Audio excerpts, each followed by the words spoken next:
most amazing artists, and welcome back to my at-home studio. Today I wanted to show you a few painting techniques. Now we're going to be using watercolor today, and I want to show you a few different techniques that you can do with watercolor.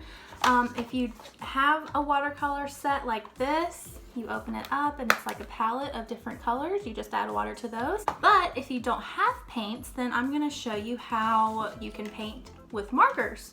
And also I'm going to show you how to make paint from markers. So let's go ahead and get started because I have a lot to talk about in this video. So first things first, I want to show you how to actually make paint from markers.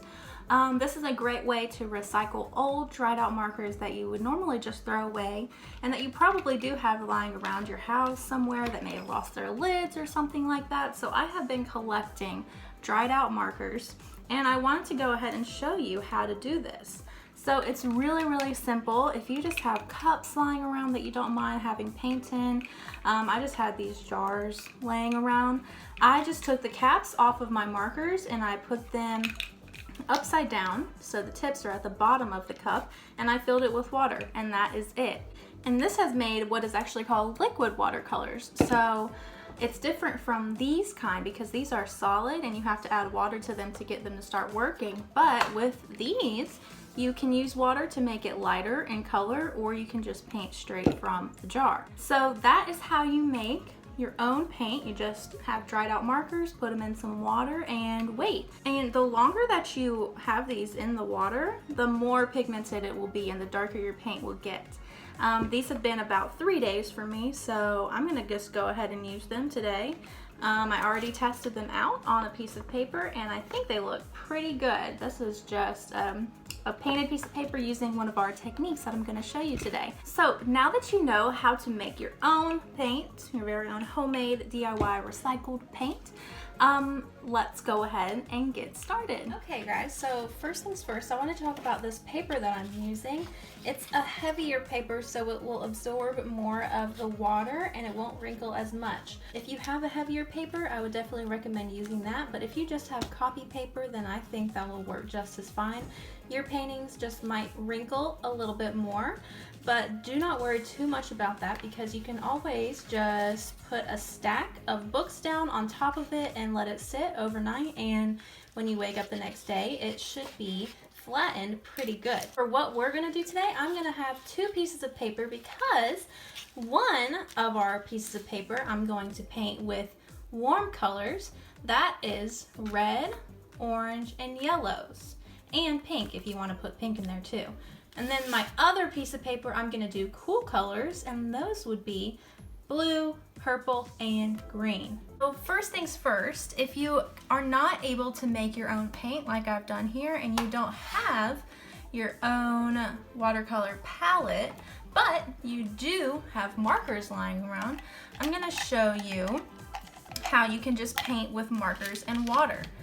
So I'm going to go ahead and separate out my warm colors and my cool colors so that I don't forget that I am going to be painting one piece of paper using warm colors and the other using cool colors. So to paint with markers, you're going to need a couple of things. Paper, which we already went over, markers, of course, any paintbrush that you have. It doesn't have to be high quality or anything.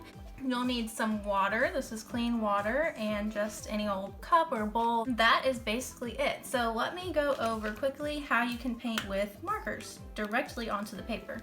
You can color any kind of design or pattern. So maybe you want to do purple, green, purple, green, purple, green, purple, blue, green, purple, blue, green. Doesn't really matter, but I'm just coloring it in. And I'm trying not to leave a lot of white space in this area because whenever you're painting with markers, the less white space that you have, the better your painting will come out.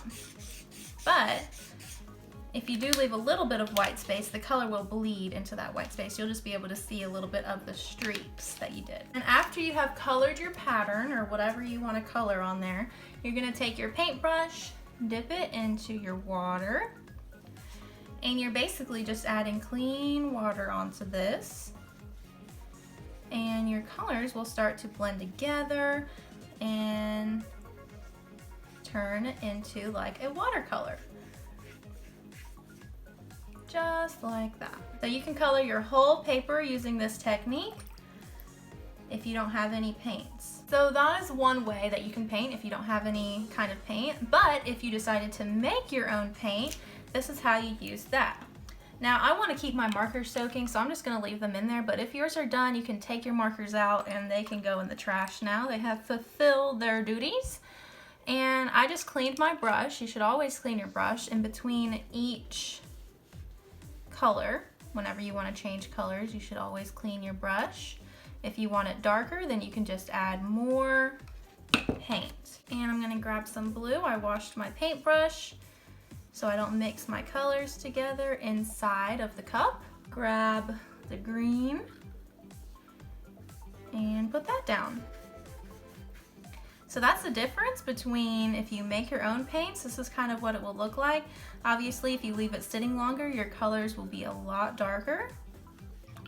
Okay, so those look pretty cool. Now there's a couple of different things that you can do with your watercolor when it's really wet. So actually, I'm just gonna add more water to this. You need to make sure that it's really wet for this to work. And if I actually look at it from the side, I can see the light reflecting off of it, like if it was a pond or a lake or something. That is how much water you want for this to work. So I'm gonna add a little bit more, just like that. And I'm actually gonna take something that you probably have, salt. Just normal table salt, doesn't really matter what kind of salt you're using. If you have pink Himalayan salt, sea salt, it all works the same. And what you're gonna do is you're just gonna sprinkle a little bit onto your painted surface. Don't do too much because then it will be too thick of a salt layer and it will be harder for it to dissolve into the paint. So when it does dissolve, after it dries for a little bit, it will come out with like a kind of crystallized effect. And you can kind of see it on this piece of paper that I did. For this piece of paper, I colored straight onto the paper with markers, and then I went over it with water, put some salt on it, and you can see how it kind of creates this really cool tie-dye effect. So that's one technique that you can do. And I'm gonna show you one more technique over on this side using our warm colors. All right, so I'm gonna do the same thing over here where you just color with the marker. And remember, if you color in mostly or most of the white, then your painting will come out a lot smoother than if you have a lot of white streaks. So try to cover up most of that white.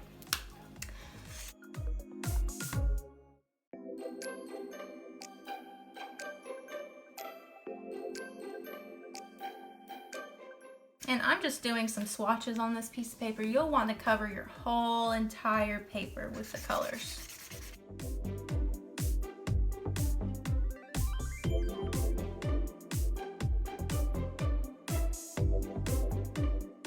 After you color with your markers, does anyone remember what you need to do?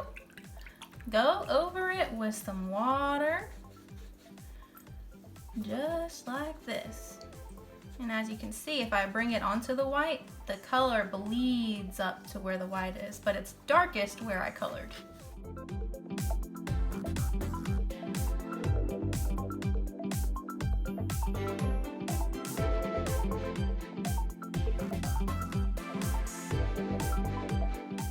And let me go ahead and use my homemade watercolors in warm colors. Cleaned my brush. Remember, always clean your brush in between getting colors.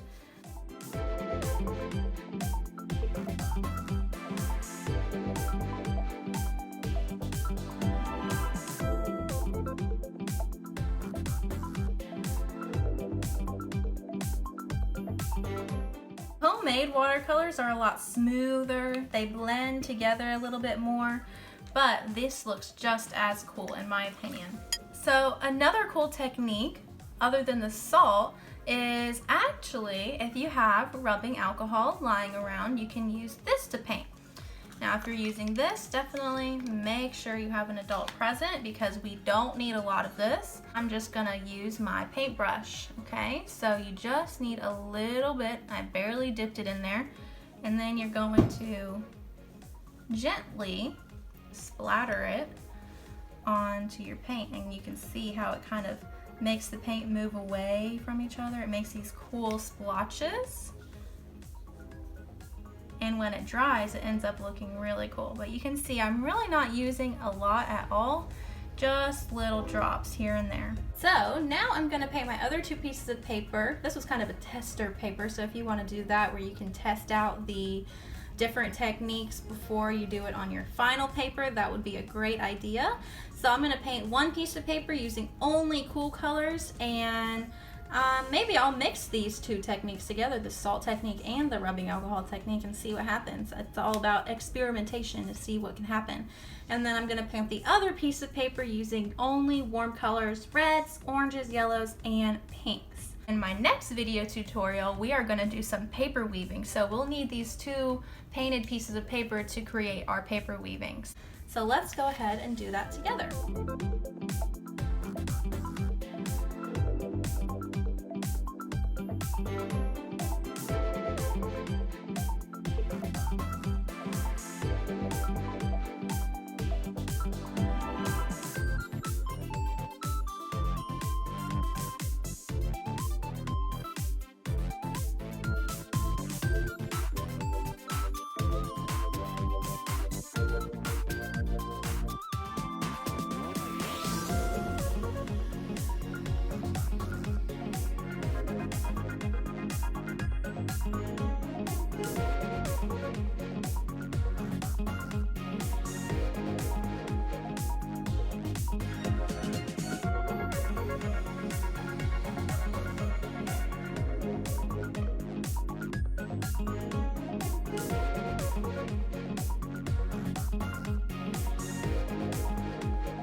And there you have it, two beautiful pieces of painted paper that we will be making into a paper weaving in my next tutorial. So go ahead, get these pieces of paper painted using our different techniques that I showed you, and you will be ready for our next tutorial.